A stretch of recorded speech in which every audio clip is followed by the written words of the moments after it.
Les maths avec Nina et Ruben. Salut les amis, aujourd'hui Anne-Claire elle va nous montrer des exemples de coefficients proportionnalité un peu difficiles. Ouh là là, dis donc, t'es prêt Ruben? Coefficient de proportionnalité difficile. Ouais, mais tu sais, maintenant j'ai peur de rien, hein. Coefficient de proportionnalité, mot compliqué pour un truc pas si compliqué. Mais c'est vrai, si c'est difficile, on va voir. Ouais, on va voir. Allez, à tout à l'heure. Et oui, et commençons avec cet exemple que nous connaissons tous, qui est par exemple si je cours à une vitesse constante, alors la distance que je vais courir est proportionnelle au temps que je vais courir. Donc, imaginons qu'en 1 heure, je cours 10 km. Cela voudrait dire aussi qu'en une demi-heure, je cours 5 km, en 2 heures, je cours 20 km, etc. Maintenant, on peut aussi renverser la relation de proportionnalité, c'est-à-dire qu'on va chercher quel est le temps qu'on associe à 1 km. Donc pour faire cela, on se souvient qu'il nous suffit de diviser le temps par la distance. Donc ici, on a 1 heure divisée par 10 km, c'est-à-dire qu'on met 1/10 d'heure à parcourir 1 km. Donc ici, on va plutôt utiliser les minutes, donc on convertit les heures en minutes, c'est-à-dire 1 heure c'est 60 minutes, donc on trouve que c'est 60 minutes divisé par 10 km, c'est-à-dire 6 minutes par kilomètre. Et souvent les coureurs et les coureuses utilisent en effet plutôt cette unité-là et vont dire combien de minutes au kilomètre il ou elle court, c'est-à-dire en combien de minutes il ou elle court 1 kilomètre. Et regardons maintenant ce deuxième exemple où on voit que si on remplit des tasses avec 3 kg de farine, alors on va remplir 25 tasses.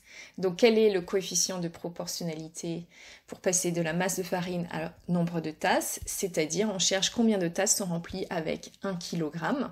Et on sait qu'il nous faut tout simplement diviser 25 tasses par 3 kg, ça nous donne 25 tiers de tasses par kilogramme. À noter qu'on peut le trouver aussi en regardant les opérations horizontalement, où ici on voit qu'on doit diviser 3 par 3 pour obtenir 1, on fait la même chose sur la droite du haut, on obtient 25 tiers.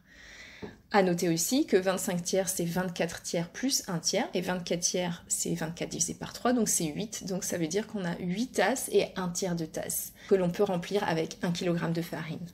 Maintenant, si on veut regarder la proportionnalité dans l'autre sens, on va chercher la masse de farine que l'on peut mettre dans une tasse, c'est-à-dire le nombre sur la droite du bas associé à une tasse. Donc de même ici, il nous faut tout simplement diviser 3 kg par 25 tasses, et on trouve donc 3/25 de kilogramme par tasse.